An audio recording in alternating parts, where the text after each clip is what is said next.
Hi there, Amber here from Miniature Gardening at Winter Greenhouse. So today I'm going to share some tips with you on our dwarf evergreens and how you can maybe use them in some of your containers at home.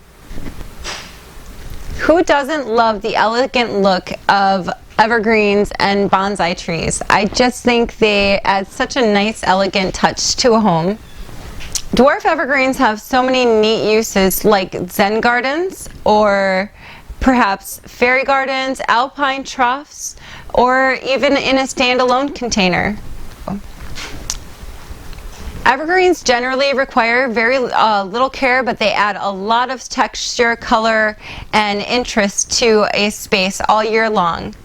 There are numerous miniature evergreens to choose from, and each one requires very similar care to one another. So let's just talk about general care for these conifers. These evergreens really like the sunlight. They require full sunlight. So these evergreens like a soil that is fertile and well drained.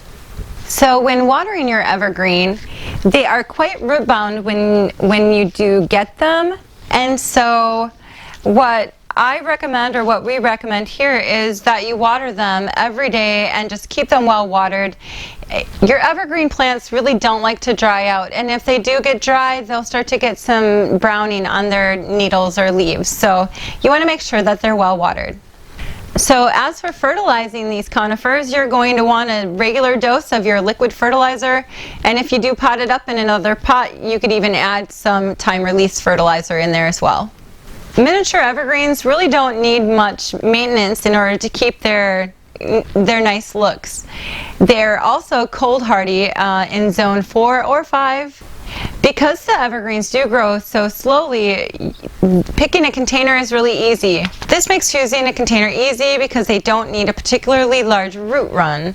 So a bowl, a dish, or a decorative box is perfect when potting up your evergreen, as long as they have plenty of well-draining soil. It's really only limited by your creative vision. They're so diverse and really cool in any space, like you see here on either side of me. So we use several of the pre-bonsai evergreens in containers like these tiny little bonsais. So we're just going to bring these down here so you can get a closer look at them.